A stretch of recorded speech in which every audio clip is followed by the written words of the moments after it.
ഭക്തിയുടെ ലഹരിയിൽ നാടെങ്ങും ശിവരാത്രി ആഘോഷം നടന്നു. ശിവക്ഷേത്രങ്ങളിലും മലനടകളിലും വിപുലമായ ചടങ്ങുകളോടെയാണ് ഇത്തവണയും ശിവരാത്രി ആഘോഷങ്ങൾ സംഘടിപ്പിച്ചത്. ഇടപ്പെരിയാരം മലയിരിക്കും മുരുപ്പ് മലനടയിൽ ഭക്തിനിർഭരമായ ചടങ്ങുകളോടെ കോട്ടകയറ്റം നടന്നു. ശിവക്ഷേത്രങ്ങളെ കൂടാതെ മധ്യ തിരുവിതാംകൂറിലെ മലനടകളിലും ശിവരാത്രിയോടനുബന്ധിച്ച് വിപുലമായ ആഘോഷ പരിപാടികളാണ് സംഘടിപ്പിക്കുന്നത്.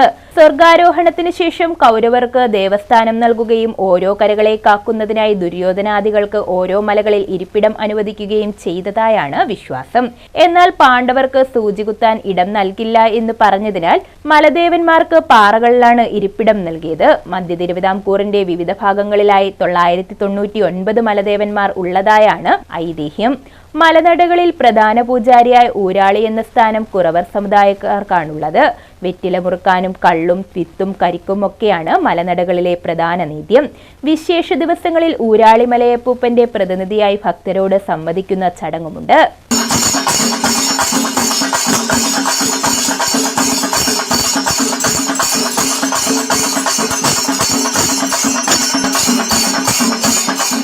നിഴൽക്കുത്തിലൂടെ പാണ്ഡവരെ വീഴ്ത്തിയ വേലക്കുറവനോട് നിന്നെയും നിന്റെ കുലത്തെയും എന്നും കാത്തുകൊള്ളാമെന്ന് ദുര്യോധനൻ വാക്കു നൽകിയിരുന്നു.